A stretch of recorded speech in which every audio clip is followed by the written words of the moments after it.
ഇന്നലെ സിജോയുടെ എവിക്ഷന് ശേഷം നമ്മുടെ അർജുൻ പൊട്ടിക്കരയുന്നത് എല്ലാവരും ലൈവിൽ കണ്ടതായിരിക്കണം.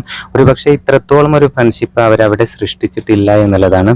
എന്തായാലും ശ്രീതു പുറത്തു പോകുന്ന സമയത്ത് ഉണ്ടാകുന്ന ആ സെയിം ഒരു സിറ്റുവേഷൻ തന്നെ ആയിരിക്കണം അർജുൻ മനസ്സിൽ വിചാരിച്ചിട്ടുള്ളത് എന്നുള്ളതാണ്. എന്തായാലും സിജോയുടെ എവിക്ഷൻ സമയത്ത് അർജുൻ പൊട്ടിക്കരയുന്നുണ്ട്. അതുപോലെ മറ്റുള്ള കണ്ടസ്റ്റൻസിനൊന്നും അത്ര വിഷമങ്ങളൊന്നും അവിടെ കണ്ടിട്ടില്ല. എന്തായാലും സിജോ ഏറ്റവും കൂടുതൽ ഫ്രണ്ട്ഷിപ്പിലായിരുന്നത് ഒന്ന് സായി അതുപോലെ നന്ദന, ഈ രണ്ടുപേരുമായിട്ടായിരുന്നു സിജോയുടെ ഏറ്റവും വലിയ കൂട്ട് എന്നുള്ളതാണ്. എന്തായാലും അർജുൻ ഇവിടെ കരയുന്നത് എന്തുകൊണ്ടാണ് എന്നുള്ളത് പ്രേക്ഷകർ ഒരുപക്ഷെ ചിന്തിക്കുന്നുണ്ടാകും. പിന്നെ ശ്രീതു സേഫ് ആയതുകൊണ്ടുള്ള ഒരു ഹാപ്പിനെസ് കാണിക്കുന്നതാണോ എന്താണെന്ന് അറിയത്തില്ല. എന്തായാലും സിജോയുമായിട്ടുള്ള ഒരു ഫ്രണ്ട്ഷിപ്പ് മെയിൻറ്റെയിൻ ചെയ്യാനായിട്ട് ആ റോക്കിയുമായിട്ടുള്ള ആ ഒരു ഫിസിക്കൽ അസാൾട്ടിന് മുമ്പ് സിജോയും അർജുനും ശ്രമിച്ചിട്ടുണ്ടായിരുന്നു എന്നുള്ളത് എല്ലാവർക്കും അറിയാവുന്നതുമാണ്.